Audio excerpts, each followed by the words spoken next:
Nevşehir Province, central Turkey. Hidden 60 meters below ground lies Derinkuyu, an ancient subterranean city that archaeologists believe once housed more than 20,000 people.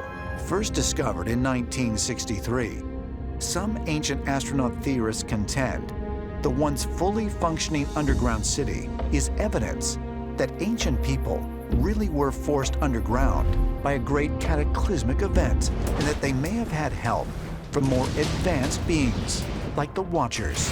The amazing thing about Derinkuyu is that it was built around 9000 BC, just before the last ice age. And you have to ask, is it possible that it was built by the Watchers as a refuge for themselves, or perhaps as a refuge for humanity? Is it really possible that the underground city of Derinkuyu was constructed with the help of extraterrestrials to provide shelter from a great flood? Ancient astronaut theorists suggest that Derinkuyu is just one of numerous locations where it appears someone or something built a fortification to serve as a refuge from a great cataclysm.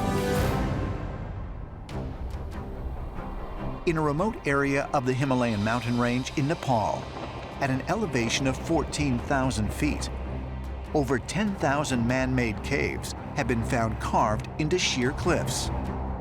Archaeologists believe they could date back more than 3,000 years, and struggle to explain how ancient people would have been able to access these caves, let alone create them. It's not easy to get up there at all. It's not known why would people take the trouble to climb up a vertical cliff in the middle of the Himalayas, which suggests that whoever built them might have had some sort of flying craft technology.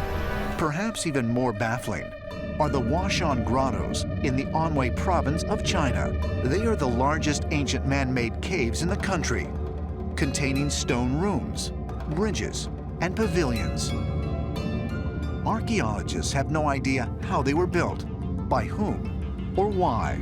Could these ancient sites that defy explanation have been built by alien visitors in order to survive the Great Flood? Ancient astronaut theorists contend that perhaps the strongest proof that the Watchers survived the flood can be found not in the Middle East, Asia, or India, but in the American Southwest. Northeastern Arizona.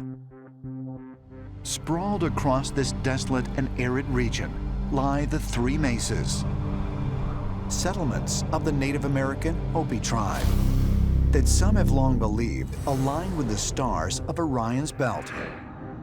Onalam, Onatak, and Mintaka. In addition to their strong ties to the constellation of Orion, the Hopi also have numerous legends of the Ant People, an advanced race of beings that came to the aid of mankind.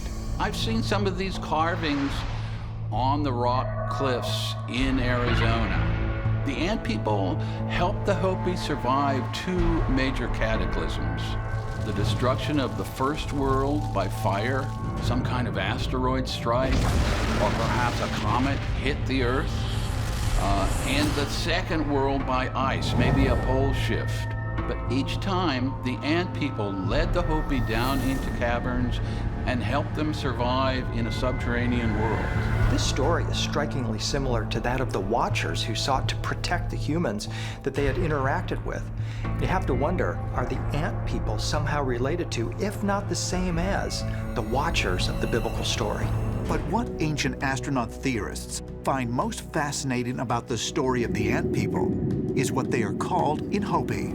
The Hopi word for ant is Anu, and the Hopi word for friend is Naki. So you put the two together, the Anunnaki, the ant friends that the Hopi have interacted with for centuries and millennia.